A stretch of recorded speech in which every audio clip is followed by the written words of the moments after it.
on the road again. We can't wait to get on the road again. Telling stories to our family and our friends. We can't wait to get on the road again. On the road again. We can't wait to get on the road again. Telling stories to our friends. We can't wait to get on the road again. Welcome to our monthly AAA podcast, Affinity, Allie, and Annette on the road to good storytelling with your host, Allie Spooner and moi. All right. Well, I'm Allie, and I write with Affinity Rainbow Books, and I'm your featured author today. I have a new book coming out September 1st, Gold Bands and Silver Buckles, which is the third book in the Cowgirls series that we will talk about today, and I'll tell you a little bit more about the story. I've published many titles with Affinity. Yeah, I'm a part-time author right now in Northwest Florida and have written with Affinity for many years. I write short stories, standalone stories, and my favorite has got to be series. I've got to be a serial writer. Hopefully, you'll get to know a little bit more about the characters today and how the MC Squared Ranch in Texas evolves. And look forward to answering some of Annette's drilling questions I'm sure she's going to hit me with. Yes, indeed, I am. And I'm Annette Maury. I'm also with Affinity Rainbow Publications. And actually, my 40th book, I can't believe it, is coming out in November. And for a while there, I wasn't writing anything. And now I've just been like on fire. And I also just wrote two more books that I'm working on, the final manuscripts for those that come out next year. Anyways, I guess I'm not done. I guess I have more things to say. So uh, this month, though, as Allie said, we're going to be talking about Cowgirls. Yay! And I'm really excited to talk to her about the Cowgirls series because it's a super fun series, and there's some really fun characters that are my favorites for sure. All right. So, following our podcast, we'll upload to a newly created YouTube channel and hope you consider subscribing so you never miss a future podcast. So, Allie, you ready to do a reading on gold bands and silver buckles for us? Yes, I think I am. All right. This is a couple of chapters in, and the crew is on their way back to Montana for their next cattle drive, and Lucas, who was a new father, was unable to go to the previous cattle drive, so this is his first event. And this is the first introduction of Shadow, who is Cole's companion stallion. It will be his first introduction to his son that he sired with Athena, which is a beautiful Palomino mare that's the horse of Nancy Tucker, who's one of the owners of the Circle T in Montana, where they go to do their drives. So that's a little bit of background about the scene that I'm going to be reading for you this morning. Cole's heart raced as they drove the driveway of the Circle T. In the distance, she could see Athena in the paddock with her foal. Jean instructed Lucas to park in front of the bunkhouse. Cole barely waited for the truck to stop before she bailed out and walked to the paddock. Athena rushed toward Cole as her colt trotted beside her. "Look at that beautiful baby," Cole said as she stroked Athena's face. Athena turned her head towards the horse trailer and Shadow whinnied. "All right, big boy, I'll get you in a minute."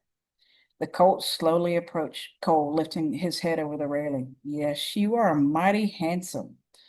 Are you ready to meet your father?" When Cole turned away, she saw Roger, Nancy, and Tanya walking towards them. "Welcome back," Roger said, and shook Jean's hand. "This is Lucas, Mr. Tucker," Jean introduced the two men. "Just call me Roger, please," he told Lucas. "Welcome to the team." Nancy and Tanya met Cole at the paddock. "Isn't he gorgeous?" Nancy asked. A very handsome Cole." Larger than I expected, but beautiful, Cole replied. He's very healthy and mischievous, Tanya said. I examined him a few weeks ago and he bit a hole in my favorite straw hat. Oh my goodness, that must have been funny at the time, Cole said. It was, and a hard lesson learned, Tanya smiled and hugged Cole. Cole turned to Nancy and hugged her. He is so handsome. Have you named him yet? No, we were waiting on you to help with that, Nancy replied. Stormy had unloaded the horse and led him to the stable. Hey, ladies, she said as she approached them. Shadow is more than ready, she told Cole, handing her his lead rope. This should be interesting, Cole said. I've never seen him around a foal. Tanya smiled. Shadow will recognize his son after he smells him. It's a natural thing for horses. I pray you're right, Doc, Cole winked at Tanya. Everyone watched as Cole led Shadow over to the paddock. He pressed his nose against Athena's and stood looking at the colt for several long seconds. When he moved toward the colt, he lifted his head to the railing. The colt approached and allowed Shadow to smell him. Good boy, Cole praised. Shadow running one hand down his neck as she reached towards the colt. You two made a beautiful baby. Shadow licked, woo, Shadow licked the colt's face in a gesture of acceptance. Why don't you take Shadow into the paddock and on a lead and see how he does? Nancy suggested. Yes, I will. If Shadow starts acting aggressively, I'll bring him right out. Cole could feel Shadow quivering with excitement as her hand rested on his shoulder as they entered the paddock. They walked calmly to Athena and the colt.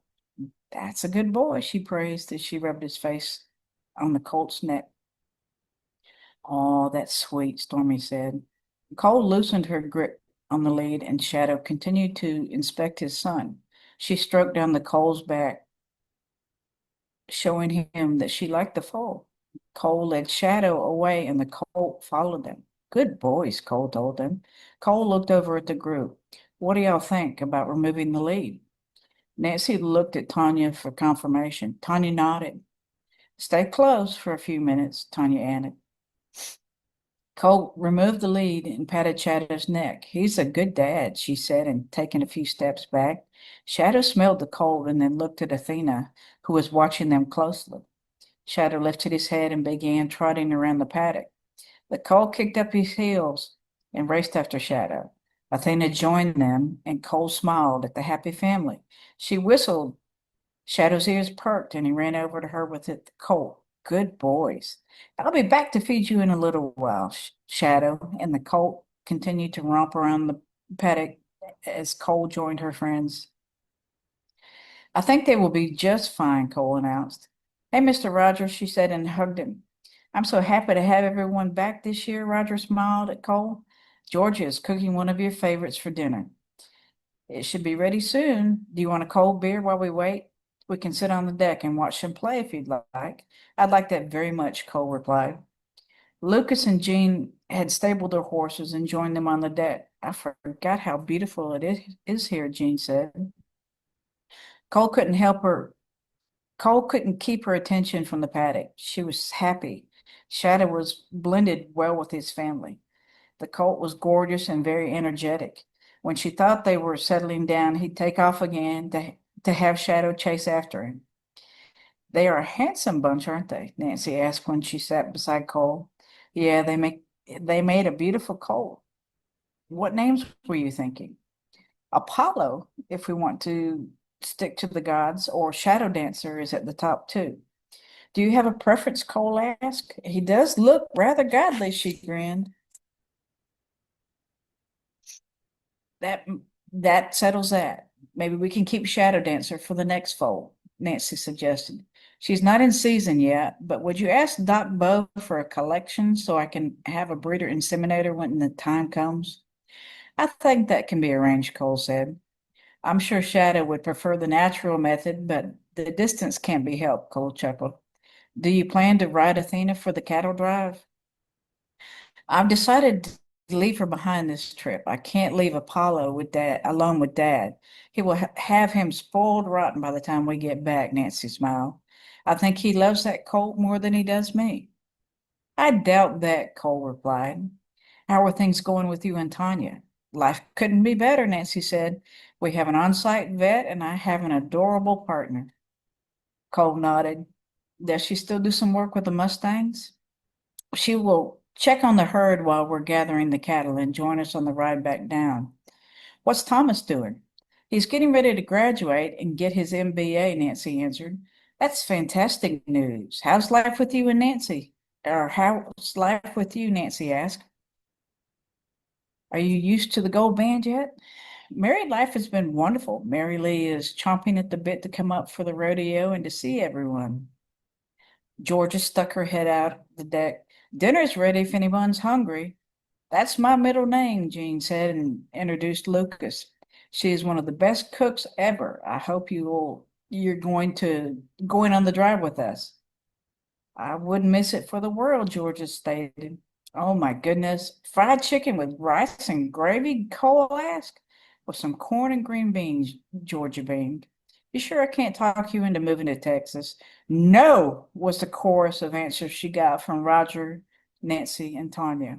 Cole shrugged. It never hurts to ask. If you ever change your mind, we'll come and get you in a hurry. Georgia blushed. You'll be the first to know, she winked at Cole. Now dig in while it's hot. You don't have to tell me twice, Jean speared a breast and passed the chicken. Cole was surprised by that the boys waited until after dinner to bring up the rodeo. Over coffee and cake, Jean grinned at Roger. I hear you and Nancy are entering the team roping this year. Yes, we are, and we plan to give you and Cole a run for your money, Roger shot back at Jean. Jean and I want to take a shot at calf roping this year, Lucas announced. Stormy is even considered it. Oh, heck yeah, Roger said. He looked at Cole. Cole smiled and nodded. I'm in. I'll also go with the speed events and team roping.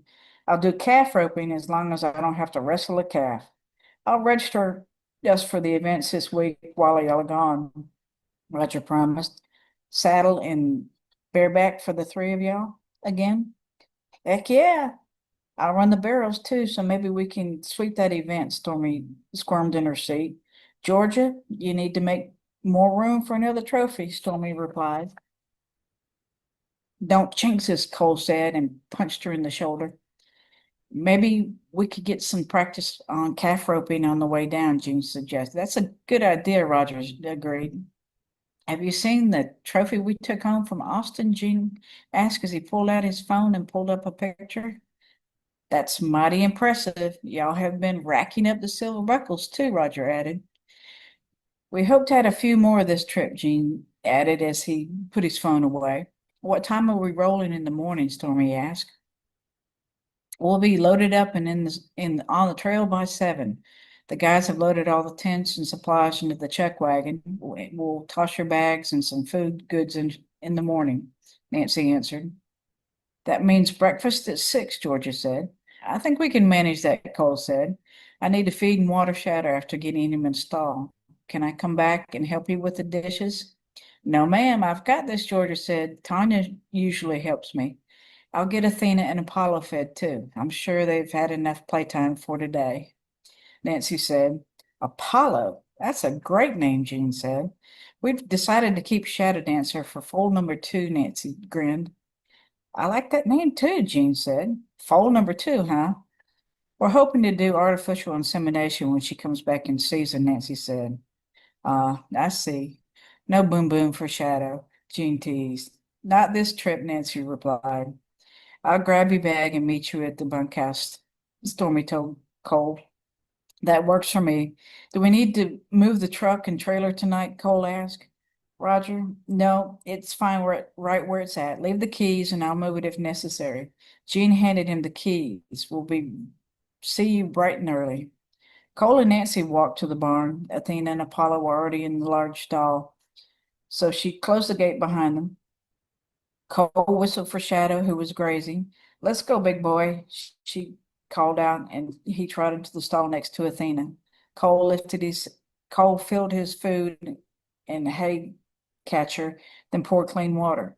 Get a good night's rest. We have work to do tomorrow. Nancy smiled. Do you always talk to him like that? Yeah. Shadow's a great listener and never complains, Cole chuckled.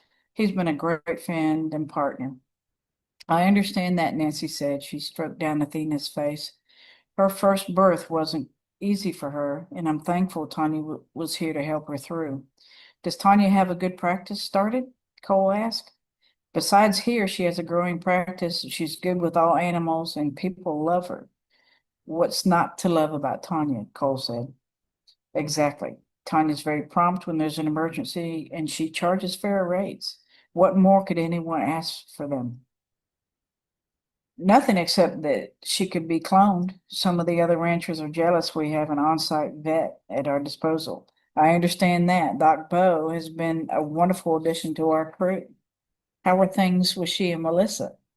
They are like two teenagers in love, but watching them together is refreshing. Cole answered. No steady girl for Gene yet? No. Susan, the woman he met here, ghosted him.